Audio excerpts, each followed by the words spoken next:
Welcome everyone to episode 100 of Community Token Talk. We have on the show this week a special guest, David Lancaster from Censorship-Blockchain, and he has some very interesting views that probably align with a lot of things that we've been talking about on how to achieve decentralization. And we also have some minor disagreements, and it'd be really interesting during the show to get into a good discussion with David about what we think decentralization is and how to maintain it, how to achieve it, and then any nuances that we've got, and maybe we'll end up changing some of our views during the show. Who knows, hopefully. And then finally, we think this message is very, very, very important. There's many decentralization hobbyists, but certainly Dan and I think probably David as well, think that these messages are so important for humanity, so that we can maintain some semblance of decentralization going forward, some sort of digital freedom going forwards.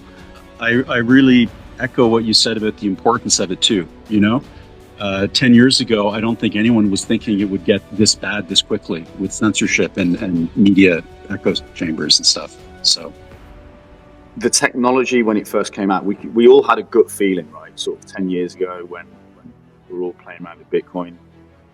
We had a feeling that there's something here, right? And it's going to lead us to a different place. And I don't think anyone was quite sure exactly what that was.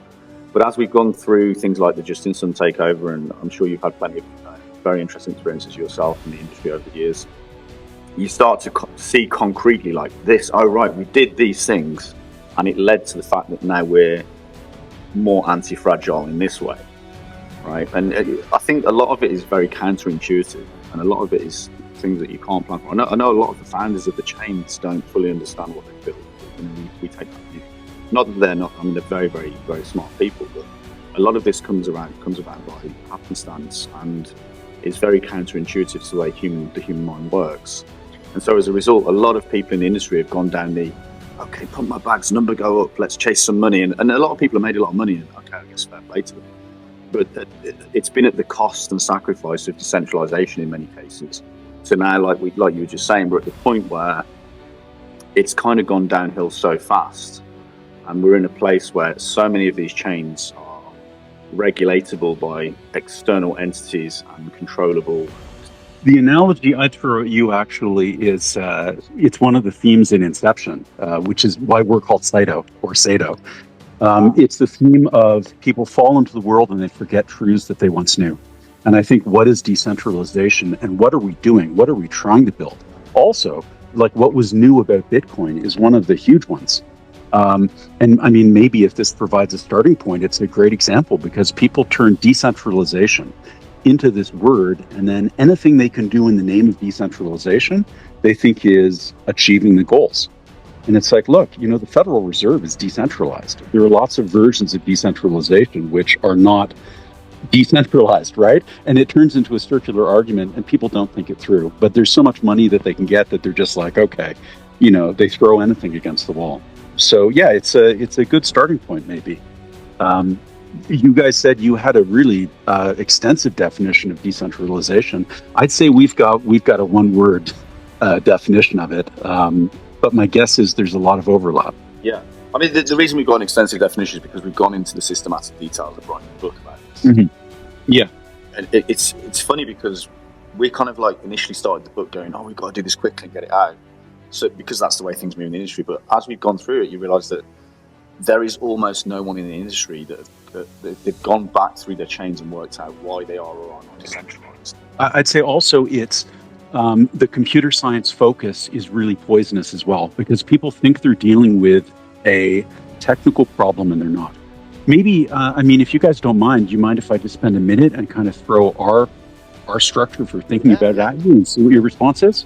I think we'd all agree that decentralization, in terms not of what the word means, but of what people value, it has nothing to do with topological distribution, right? It's not like because the Federal Reserve is topologically decentralized.